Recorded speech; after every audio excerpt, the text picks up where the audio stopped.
القرآن سيرت به الجبال أو قطعت به الأرض أو كلم به الموتى بل لله الأمر جميعا. وقال النبي صلى الله عليه وسلم إن الله يرفع بهذا الكتاب أقواما ويدع به آخرين.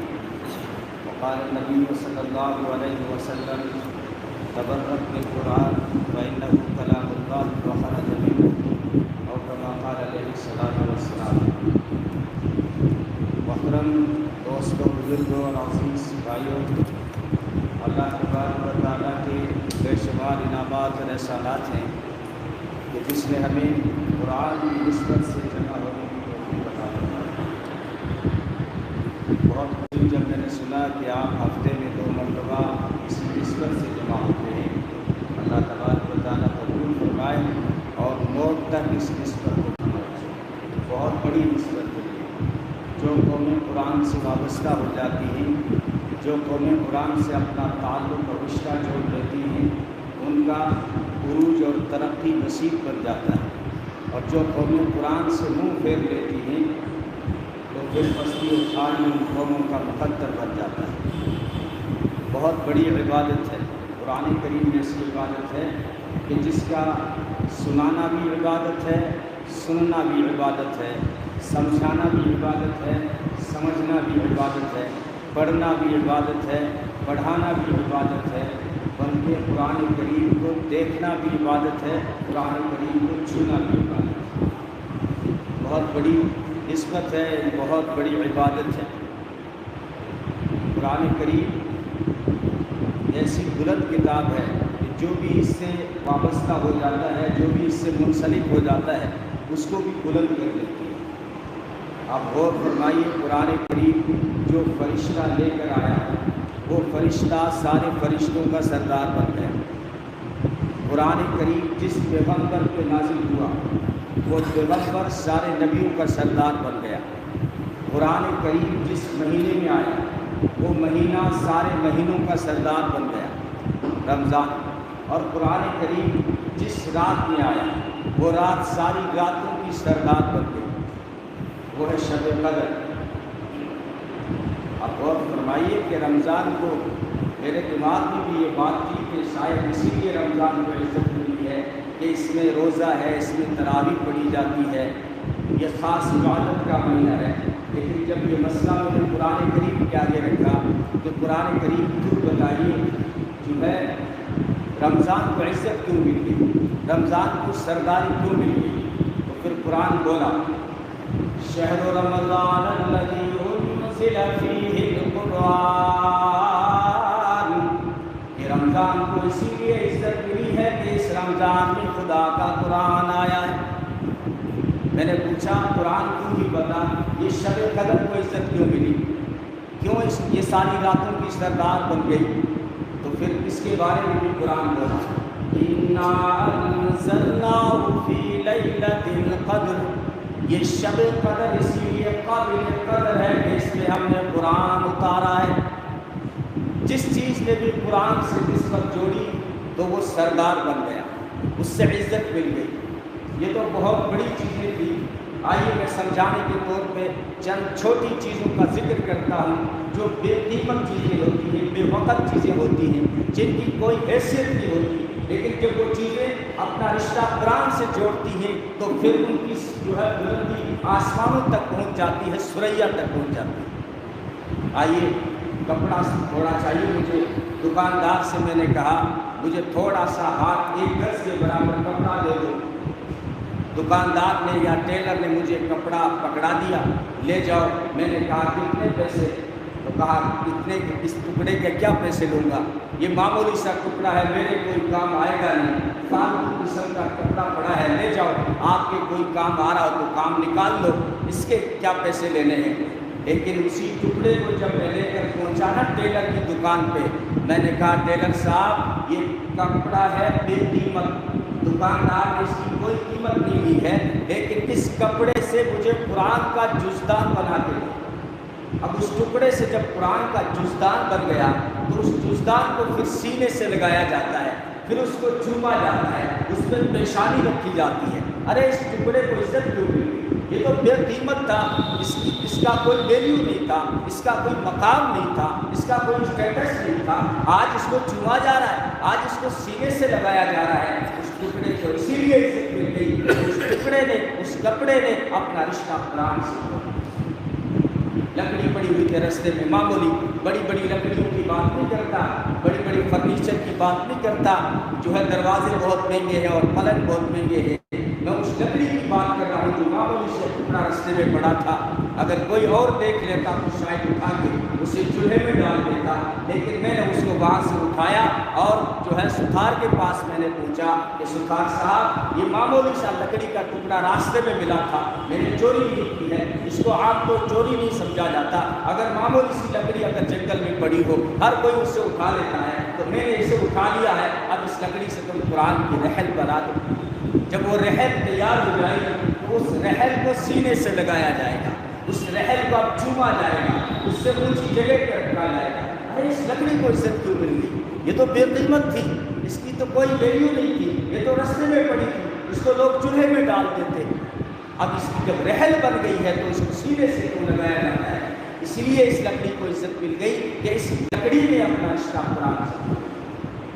معمولی سا کتا جس کی کوئی قیمت نہیں ہوتی، یہ پتہ نہیں یہاں شہر میں تو ہے، یہاں پر گاڑی والے آتے ہیں، وہ پھیری والے آتے ہیں جو کتے وغیرہ لیتے ہیں لوگوں سے، وہ مالک پوچھتا ہے میں نے تجھے کتے دیے ہیں، اب جو ہے اس کے بدلے میں گاڑی والا پوچھتا ہے تو نے اتنے کتے مجھے دیے ہیں، اس کے بدلے میں تجھے کیا دوں؟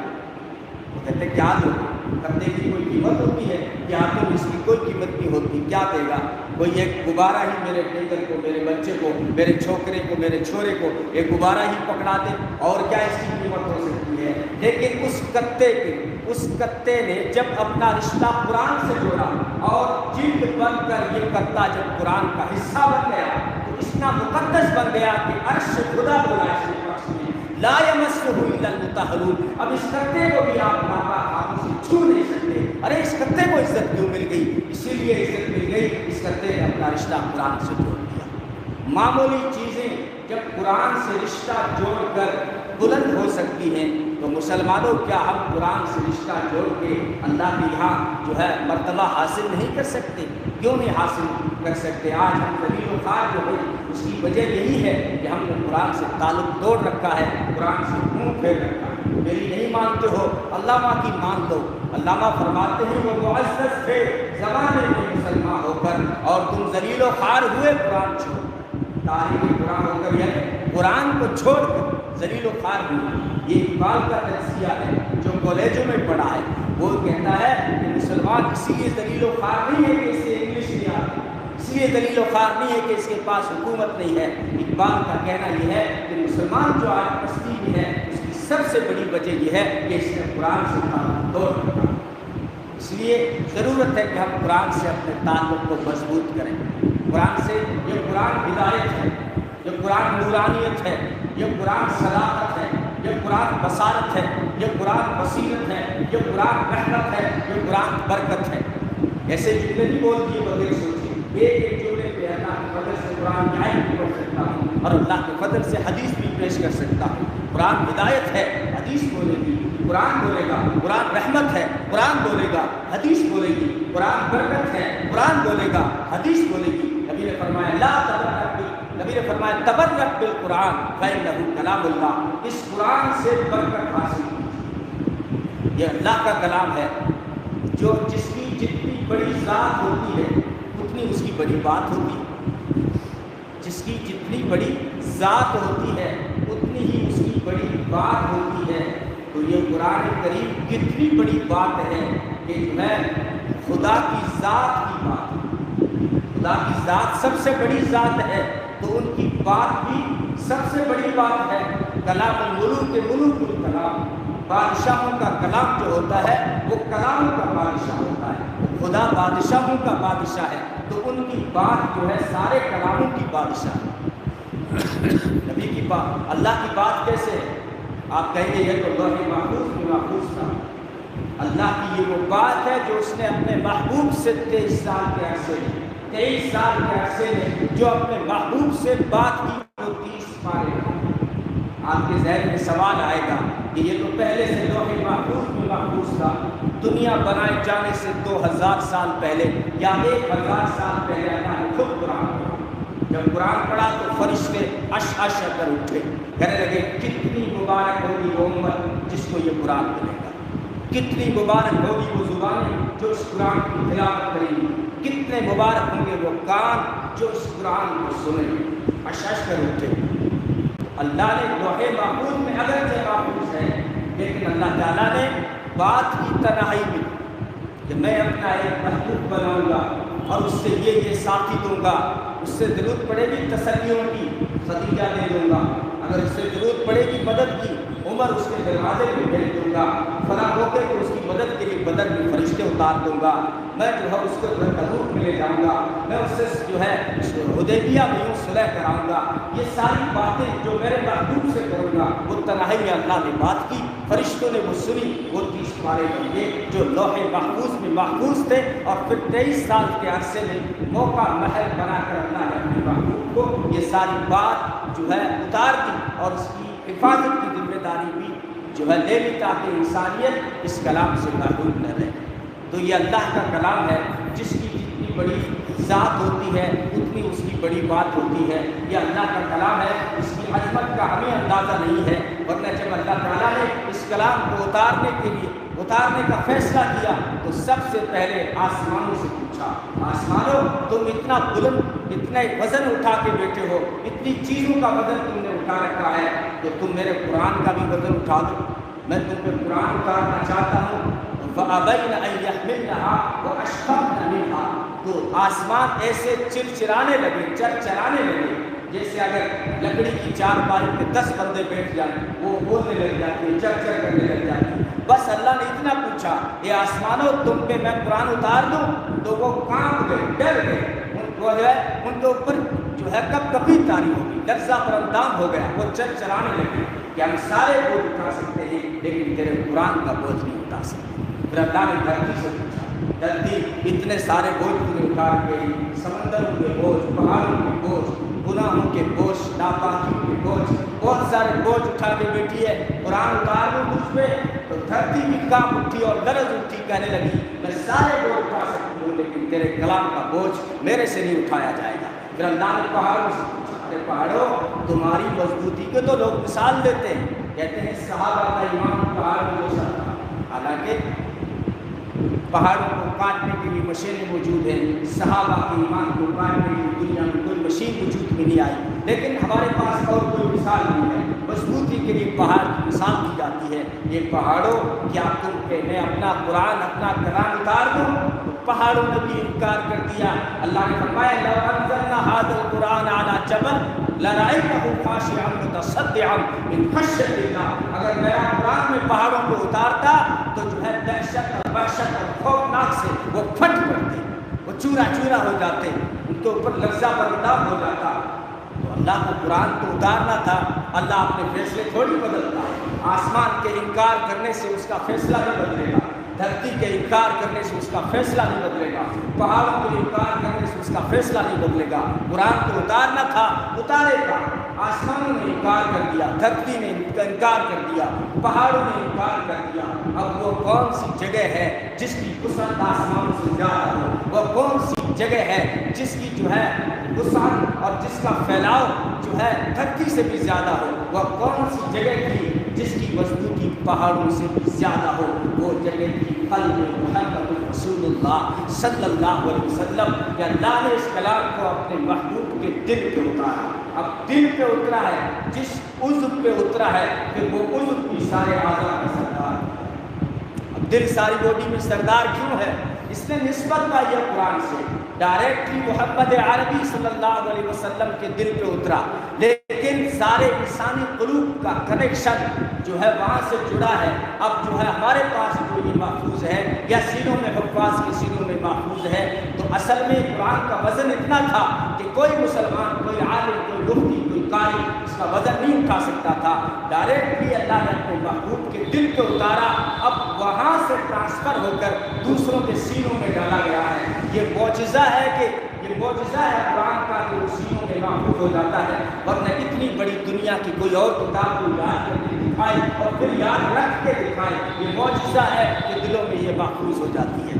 تو قرآن سے جس نے بھی نسبت جوڑی ہے وہ بلند ہو گیا، چاہے وہ دل ہو، چاہے وہ رمضان ہو، چاہے شب قدر ہو، کہ شب برات کو عزت کیوں ملی، یہ مسئلہ بھی رہ جائے گا۔ اس کو عزت ملی ہوئی ہے نا، لوگ جاگتے ہیں رات بھر عبادت کرتے ہیں، بالکل عبادت کی رات ہے، غلط فہمی میں مت رہیے، اس چکر میں مت رہیے لوگ جو دو جیبوں میں ہاتھ ڈال کے کہتے ہیں اس کا کوئی ثبوت نہیں ہے۔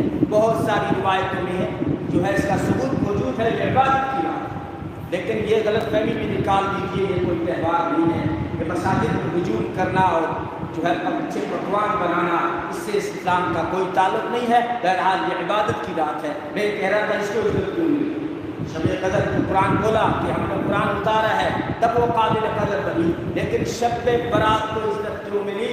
اسی لیے اس کو عزت ملی کہ اس رات میں اللہ تعالیٰ نے قرآن اتارنے کا فیصلہ کیا تھا، یہ فیصلے کی رات ہے، تو اس کو بھی قرآن سے کہیں نہ کہیں نسبت ہے، اس لیے اس رات کو بھی عزت ملی۔ تو جس کو بھی عزت ملی ہے، مولانا تھانوی کو عزت ملی، انہوں نے جو ہے بیان قرآن لکھا، مولانا نانوتوی کو عزت کیوں ملی کہ جو ہے بحری جہاز میں 1 مہینے میں قرآن کو حفظ کر کے دکھایا۔ شیخ الہند کو عزت کیوں ملی کہ 1 مہینے میں جیل میں رہ کے قرآن کو حفظ کیا۔ جس کو بھی عزت ملی ہے اس کی نسبت ضرور قرآن سے ملے گی، جس کی نسبت قرآن سے نہیں ہے اس سے عزت نہیں۔ مسلمان کا اصول یہی ہے، جس کو بھی اللہ نے عزت دی ہے، ہسٹری آپ کے سامنے ہے، بڑے بڑے پروفیسر بھی آئے ہوئے لیکن اقبال کو عزت دی، اس لیے کہ اقبال کا تعلق قرآن سے تھا، ورنہ دنیا میں بڑے بڑے پروفیسر آئے ان کا نام و نشان کہیں موجود نہیں ہے۔ تو جس کو بھی عزت ملی ہے وہ قرآن کی وجہ سے ملی ہے۔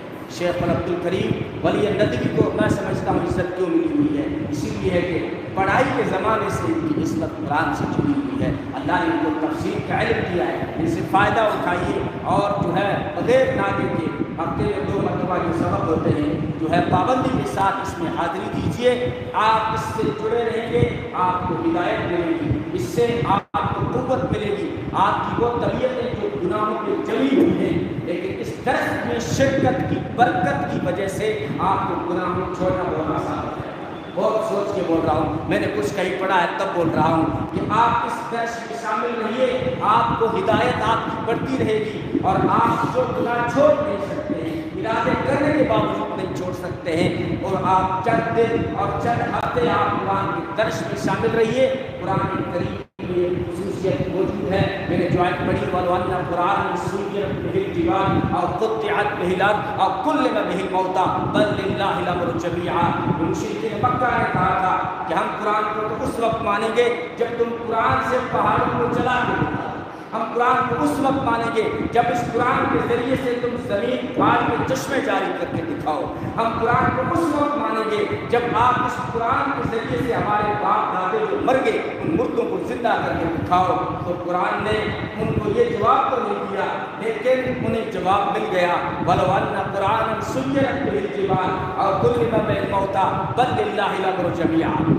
قرآن کا کہنا یہ ہے کہ تمہاری پہلی ڈیمانڈ یہ ہے کہ اگر ہم پہاڑوں کو چلا کے دکھا دیں تب مانو گے؟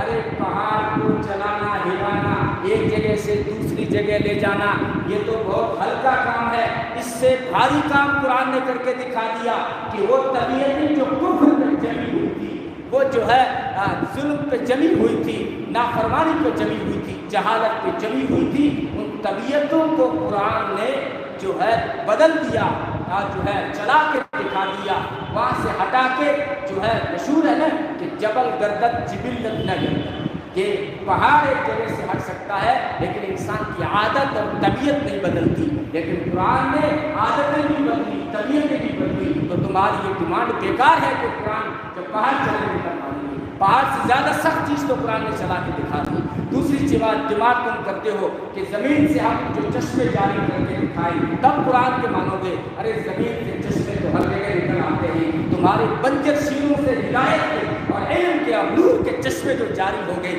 یہ قرآن کی کرامت نہیں ہے کیا؟ یہ قرآن کا معجزہ نہیں ہے؟ ارے تم ڈیمانڈ کرتے ہو کہ مردے زندہ ہو جائیں، کون سے مردے؟ ارے تم سے بڑا مردہ کون ہوگا؟ مردہ وہ ہوتا ہے جو قاتل ہو، مردہ وہی ہے جس کی روح نکل جائے، منتقل کر جائے۔ اصل مردہ وہ ہے جو اللہ کی یاد سے معلوم ہے، قرآن نے کہا ہے۔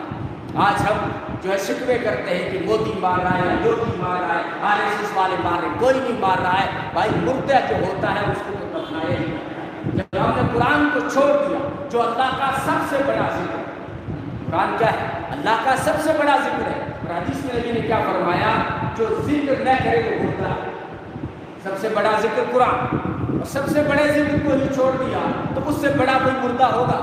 آج ہم زمین پہ ہیں تو اس کا یک طرفہ احسان ہے، اس کا یک طرفہ احسان ہے۔ تو قرآن نے مشرکین کو جواب دیا کہ تم کہتے ہو باپ دادا کو زندہ کریں، باپ دادا اتنے تمہارے مردے نہیں تھے جتنے تم مردے ہو۔ ارے تم مردوں کو اللہ نے ہدایت دے کے زندہ کر دیا، اس سے بڑا قرآن بہت معجزہ کیا ہے؟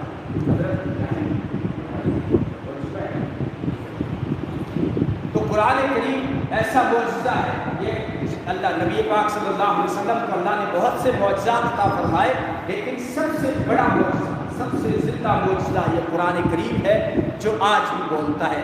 ہم اس قرآن کریم سے تعلق جوڑ لیں، اس سے وابستگی اختیار کریں، اس کو اپنی عملی زندگی میں لے آئیں، اس کی قرآن کریم کی تلاوت کو بھی اپنے گھروں میں زندہ کریں۔ رمضان کا مہینہ قریب ہے، نبی نے فرمایا جس گھر میں قرآن کی تلاوت نہیں ہوتی وہاں کوئی زندہ رہتا ہی نہیں ہے، وہ گھر میں قبرستان ہے، وہ ویران ہے، وہاں کوئی زندہ ہے ہی نہیں۔ اگر کوئی زندہ ہوتا تو میرا ذکر نہیں کر لیتا، میرے قرآن کی تلاوت کی آواز نہیں آ جاتی۔ کیا وہ زمانہ تھا مسلمانوں کا کہ جب آپ رات کے سناٹے میں مسلمانوں کے محلے میں چلے جاتے تو قرآن کی تلاوت کی آواز آتی؟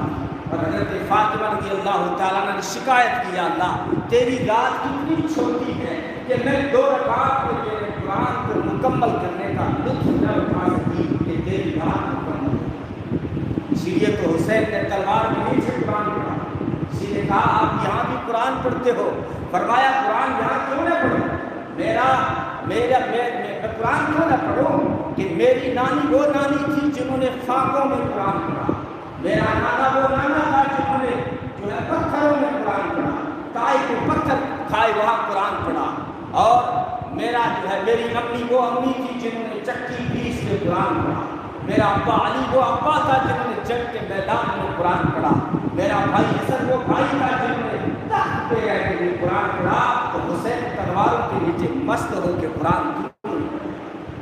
قرآن سے تعلق جوڑیے، اس کی تلاوت کو زندہ کیجیے۔ اگر آپ چاہتے ہیں کہ آپ کا گھر آسمان والوں کو یوں لگے جیسے ستارہ چمک رہا ہو تو اپنے گھر میں قرآن کی تلاوت کو شروع کیجیے، اپنے بچوں کو اس کی عادت کا۔ حضرت علی رضی اللہ تعالیٰ کا غالباً فرمان ہے یا اس سے روایت ہے کہ نبی پاک صلی اللہ علیہ وسلم نے فرمایا اپنے بچوں کو جو ہے نبی کی محبت سکھاؤ، اہل بیت کی محبت سکھاؤ، صحابہ کی محبت سکھاؤ، اور قرآن کریم کی عادت ڈالو بچوں کی، کیونکہ قرآن کریم پڑھنے والے حاملین جو قرآن ہیں یہ کل قیامت کے دن نبیوں کے ساتھ ہیں، نبیوں کے ساتھ۔ لوگ پوچھتے ہیں کیا ملتا ہے قرآن سے، کیا ملے گا؟ نبی نے فرمایا جنت اللہ، اس حدیث میں کلام کیا ہے شیخ صاحب کہتے ہوئے، بہت اشد ضعیف حدیث ہے یہ، لیکن یہ کہہ کے بتا رہا ہوں، اس کی اب گنجائش نکل آئی ہے، میں نے کہہ دیا ہے کہ شدید قسم کی ضعیف حدیث ہے،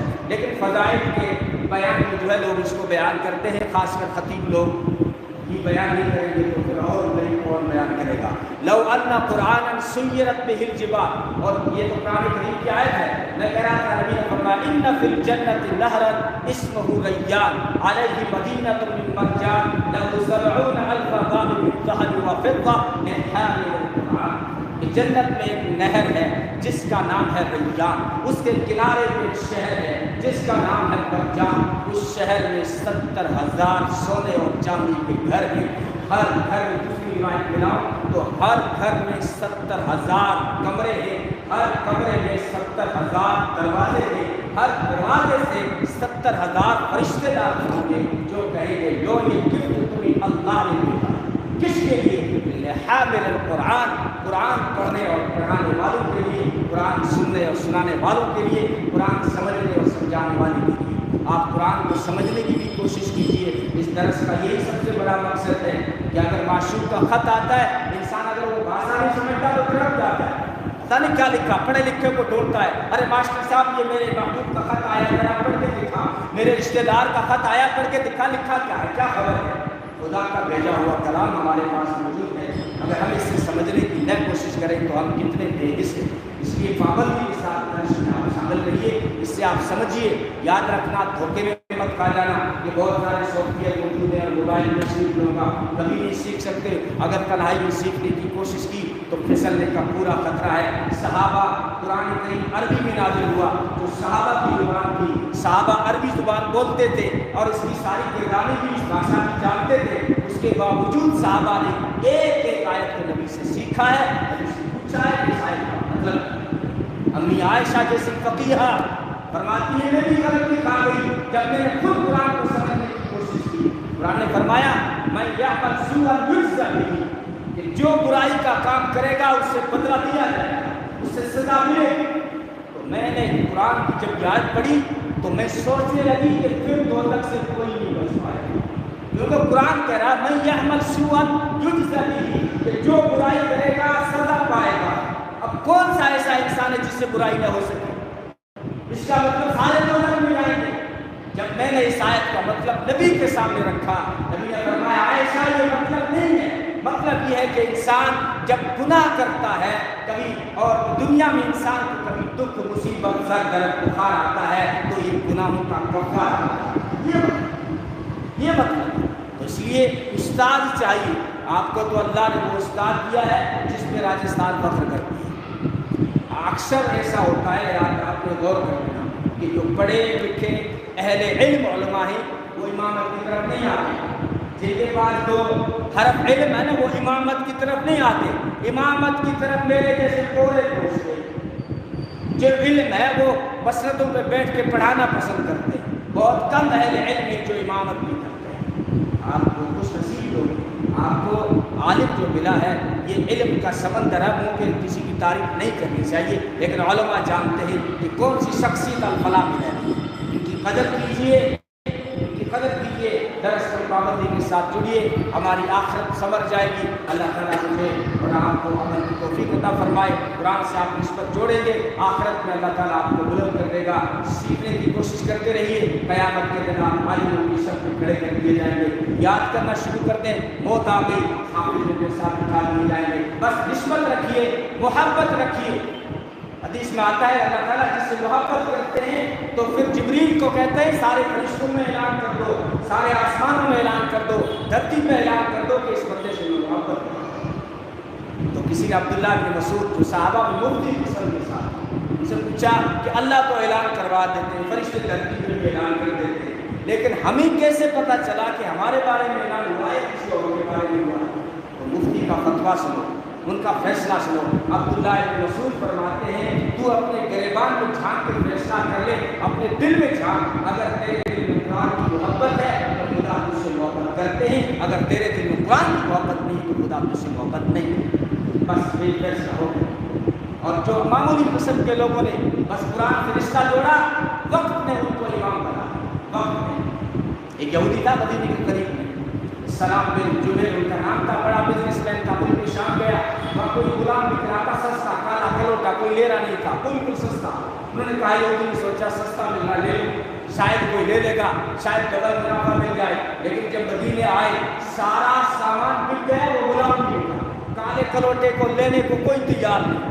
تو اس نے سزا کے طور پہ دھوپ میں کھڑا کیا کہ تجھے کوئی لیتا ہی نہیں ہے تو 3 دن تو کھڑا رہا، کوئی گراہک آ جائے، 3 دن کھڑا رہا، دھوپ میں پسینہ بہتا رہا، لیکن کوئی گراہک نہیں آیا۔ ایک بچی کو رحم آیا جس کا نام سبیتا تھا، اس کو رحم آیا کہ بیچارہ 3 دن سے دھوپ میں کھڑا ہے، کم سے کم خرید کے سائے میں تو بٹھا دو۔ اس بچی نے اس غلام کو خریدا ہے، لیکن اس بچی کا چرچا ہو گیا انسانی ہمدردی کی وجہ سے، مدینے میں چرچا ہو گیا کہ کماری بچی نے غلام کو خریدا انسانی ہمدردی کی وجہ سے۔ ایک قافلہ ملک شام سے مکے جا رہا تھا، وہ جب مدینے میں پڑاؤ کرتا ہے تو اس لڑکی کا چرچا چلا۔ اس قافلے میں ابو حذیفہ نام کے ایک شخص تھے جو بہت بڑے بزنس مین تھے، حضرت عثمان کے پارٹنر تھے بزنس میں۔ انہوں نے جب اس لڑکی کا چرچا سنا تو نکاح کا پیغام دیا تو گھر والوں نے سوچا اتنا بڑا بزنس مین ہے، خوبصورت بھی ہے، منظور ہو گیا، نکاح بھی ہو گیا۔ اور کچھ دن ٹھہرنے کے بعد جب مکے کی طرف روانہ ہوا تو صبح کا لڑکی جب ابو حذیفہ کے ساتھ گئی ہے تو وہ غلام سالم جن کا نام تھا سالم، وہ ساتھ چل پڑا۔ اب جب مکے پہنچا ہے تو حضرت عثمان نے ابو حذیفہ سے بات نہیں کی، تھوڑی خفیہ ناراضگی دکھائی۔ ان کو بڑا تعجب ہوا کہ جب بچپن کے دوست نے آج ناراض کیوں ہو؟ کہا کہ تم دوست نہیں ہو گے، میں کلمہ پڑھ کے مسلمان ہو چکا ہوں، تم ابھی تک اوپر میں ہو، میرے دوست نہیں ہو۔ آپ نے کیا قبول کر لیا؟ کہ میں نے اسلام قبول کر لیا۔ کہ اسلام کیا ہے؟ اسلام کی دعوت دی، وہ اسلام داخل ہوئے۔ جب ابو حذیفہ اسلام میں داخل ہوئے، صبح کا سمجھدار تھی جو شوہر اسلام میں آئے تو وہ بھی اسلام میں آئے۔ جب دونوں میاں بیوی اسلام میں آ گئے تو سالم نے بھی کلمہ پڑھا۔ اب سالم نے کلمہ پڑھ کے قرآن کو سیکھنا شروع کیا، بہت بہترین انداز سے قرآن پڑھتا اور زور زور سے قرآن کو پڑھتا۔ ہجرت کر کے صحابہ جب مکہ سے مدینہ پہنچے ہیں اور مقام جو ہے قبا کے مقام پر وہاں پہ نماز کا وقت ہوا تو کہا کہ نماز کا وقت پڑھا ہے۔ کا قرآن کس کو یاد ہے؟ سب سے زیادہ اس سالم کو یاد تھا، ان کو امام بنا دیا گیا۔ یہاں پر سالم یہ وہی ہے جو 3 دن دھوپ میں کھڑا رہا، لیکن کو خریدنے والا کوئی نہیں تھا، لیکن آج عرش سے وہاں آسمان سے جھک جھک کے فرشتے دیکھ رہے تھے کہ سالم امام تھا، ان کا مطلب عمر بن خطاب تھا۔ عمر پیچھے نماز پڑھ رہا تھا، یہ غلام کو قرآن نے عزت دلا دی۔ ایک بچہ تھا مشرکین کا، مدینے کے قریب میں عامر بن سلمہ نام ہے، وہ مسلمانوں سے پوچھتا تھا قرآن سے کون سے آئے تھی، قرآن سے تعلق تھا، محبت تھی۔ ایمان میں داخل نہیں ہوا کیونکہ پورا پریوار اسلام میں نہیں آیا، بچہ بھی اسلام میں نہیں آیا، لیکن قرآن کا شوق تھا اس کو، پوچھتا تھا مسلمانوں سے آج کون سی آیت نکلی، اس کو لکھ لیتا، یاد کر لیتا۔ ایک وقت آیا مکہ فتح ہوا تو یہ سارا پریوار مکے میں آ کر اسلام میں داخل ہو گیا۔ جب یہاں اسلام میں داخل ہوا تو یہ بچہ بھی پریوار کے ساتھ میں ہے، تو نبی نے فرمایا تم میں سے کوئی قرآن جانتا ہے؟ تو یہی عامر بن سلمہ کھڑے ہو گئے، کہا مجھے قرآن یاد ہے، میں کفر کے زمانے میں قرآن یاد کرتا تھا۔ نبی نے اعلان کیا سن لو گاؤں والوں، یہ بچہ تمہارا آج کے بعد تمہاری جماعت کا امیر ہے اور تمہارے گاؤں کا امام۔ اس بچے کو امام کس نے بنایا؟ قرآن نے بنایا۔